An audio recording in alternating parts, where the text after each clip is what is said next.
Retro movie ప్రమోషన్స్లో భాగంగా విజయ్ దేవరకొండ గిరిజనుల్ని ఉద్దేశించి చేసిన వ్యాఖ్యలు ఏవైతే ఉన్నాయో ఇవాళ వాళ్ళ యొక్క మనోభావాలు దెబ్బతినేటట్టు ఉన్నాయని చెప్పి విజయ్ దేవరకొండ పైన SC/ST కేసులు అయితే నమోదు చేయడం జరిగింది. ఇదే అంశం మాట్లాడితే ఇవాళ మనతో పాటు సీనియర్ జర్నలిస్ట్ దుర్గా వడ్లంనేని గారు ఉన్నారు. మ్యామ్ నమస్తే. సో విజయ్ దేవరకొండ చేసిన వ్యాఖ్యలు మీరు కూడా వినే ఉంటారు. అయితే నెల రోజుల క్రితం అంటే ఆ మూవీ ప్రమోషన్స్లో భాగంగా చేసిన వ్యాఖ్యల్ని ఈ రోజు వాళ్ళు మా మనోభావాలు దెబ్బతున్నాయి, మీరు ఆ విధంగా అంటే టెర్రరిస్టులని ఉద్దేశిస్తూ వాళ్ళకి ఈక్వల్గా మమ్మల్ని అలా ఎలా అంటారు అని చెప్పి ఈరోజు ఆయన పైన కేసు ఫైల్ చేయడం జరిగింది. సో నిజంగానే అతను గిరిజనుల్ని ఉద్దేశించి అన్న మాటలు మనోభావాలు దెబ్బతీసే విధంగానే ఉన్నాయంటారా? అంటే విజయ్ దేవరకొండ గారు చేసిన ఆ వ్యాఖ్యలు ఏవైతే ఉన్నాయో ఆయన ఏమన్నారంటే పూర్వకాలంలో అంటే ప్రాచీన కాలంలో గిరిజన తెగలు కొట్లాడుకున్నట్టు ఇప్పుడు పాకిస్తాన్ ఇండియా కొట్లాడుకున్నట్టుగా ఉన్నాయి అన్నట్టుగా మాట్లాడారు. అంటే ఇక్కడ గిరిజన అనే పదం వాడారు కాబట్టి వాళ్ళకి అభ్యంతరకరం అయింది. అక్కడ యాక్చువల్గా అంటే ఆయన అనాగరికంగా అనే పదం వాడుంటే ఈ గొడవ వచ్చి ఉండేది కాదు. అంటే ప్రిమిటివ్ సొసైటీలో అప్పుడు గిరిజనులా లేకపోతే ఇప్పుడు ఇట్లా చదువుకున్న వాళ్ళ లేరు కదా. ప్రిమిటివ్ సొసైటీ అంటేనే ఆదిమ మానవుడి చరిత్ర. అది ఆదిమ మానవులు ఎలా కొట్లాడుకున్నారు, వాళ్ళు ఎలా జీవించారో అందరికీ తెలుసు. అప్పుడు ఇవేవి లేవు కదా, వావి వరుసలు కూడా లేవు అప్పుడు చెప్పాలంటే. సో ఆ ఉద్దేశంతో వారు చేసి ఉండొచ్చు ఆ వ్యాఖ్య. దాన్ని వీళ్ళు ఆపాదించుకోవాల్సిన పని లేదు ఒక రకంగా. కాకపోతే ఏంటంటే ఆయన ఆల్రెడీ క్షమాపణ చెప్పారు మనకు తెలిసి, ఎవరు విజయ్ దేవరకొండ.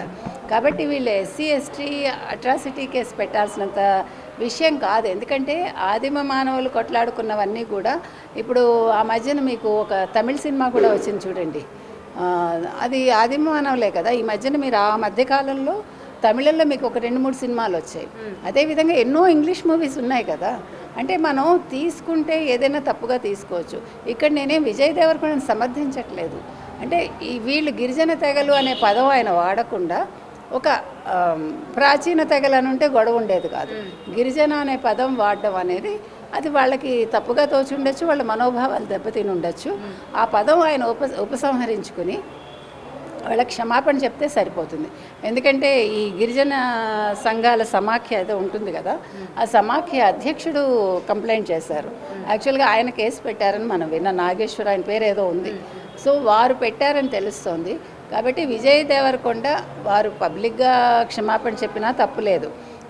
లేకపోతే వారినే పిలిచి లేకపోతే వారితోటి సంప్రదింపులు జరిపి వారికి క్షమాపణ చెప్పేస్తే ఈ గిరిజన అనే పదం ఉపసంహరించుకుంటే ఇది పెద్ద గొడవ అయ్యే అవకాశం లేదనేది నా అభిప్రాయం. ఓకే, కానీ అంటే కేవలం ఇలాంటి ఈవెంట్స్లోని ఇలాంటివి కొన్ని పేర్లు తీసుకోవడం ఈ మధ్యకాలంలో బాగా ఫ్యాషన్ అయిపోయిందని చెప్పొచ్చు. ఎందుకంటే కామన్గా ప్రమోషన్స్ అంటే మెయిన్ కాంట్రవర్సీ. మనం ఏదో ఒకటి మాట్లాడితే ఆ మూవీ హైలైట్ అయినా అవుతుంది, లేకపోతే అందులో ఉన్నవి ఏవైనా సరే హైలైట్గా నిలుస్తాయి, మనం ఏదో ఒక మాట వదిలేస్తే అన్నట్టు ఈ మధ్యకాలంలో మనం చూస్తూ ఉన్నాం. ఇలాంటి ఈవెంట్స్లో మాట్లాడిన మాటలు ఆ సినిమాలకి ఎంత హైప్ తీసుకొస్తూ ఉన్నాయో. అంటే అది కాదండి ఇక్కడ. అంటే మీరు చెప్పినట్టుగా ఏదో ఒక మాట అనేస్తే ఒక కాంట్రవర్సీ వస్తే సినిమా హిట్ అవుతుంది అనుకుంటే, అమీర్ ఖాన్ మాట్లాడిన మాటలకు అమీర్ ఖాన్ ఇవాళ ఏ రకంగా ఉన్నాడో అందరికీ తెలుసు. కాబట్టి కాంట్రవర్సీ కోసం వాళ్ళు మాట్లాడట్లేదు.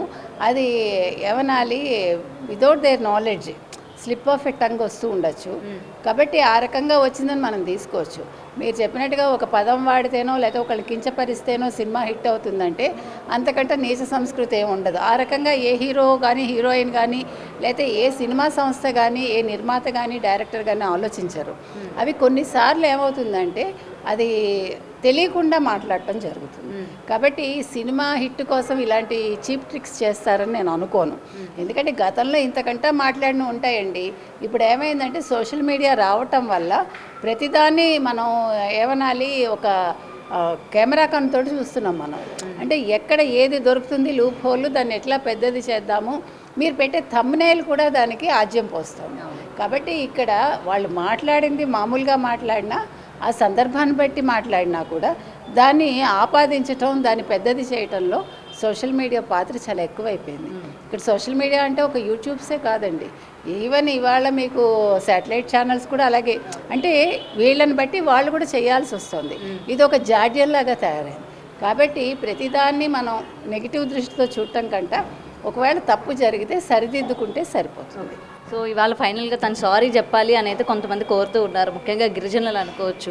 సో మరి రాను రోజుల్లో కూడా మా మీద ఇలాంటి మాటలు కావచ్చు, లేకపోతే ఇలాంటి వ్యాఖ్యలు కూడా చేయకుండా ఉండాలి అని అంటే డెఫినెట్గా మాకు సారీ అయితే చెప్పాలి అన్నట్టు డిమాండ్ చేస్తారు. ఏమండి, గిరిజన తెగ నుంచే మొత్తం అందరూ వచ్చారు, తర్వాత ఇవన్నీ కూడా నాగరికంగా తయారయ్యాయి.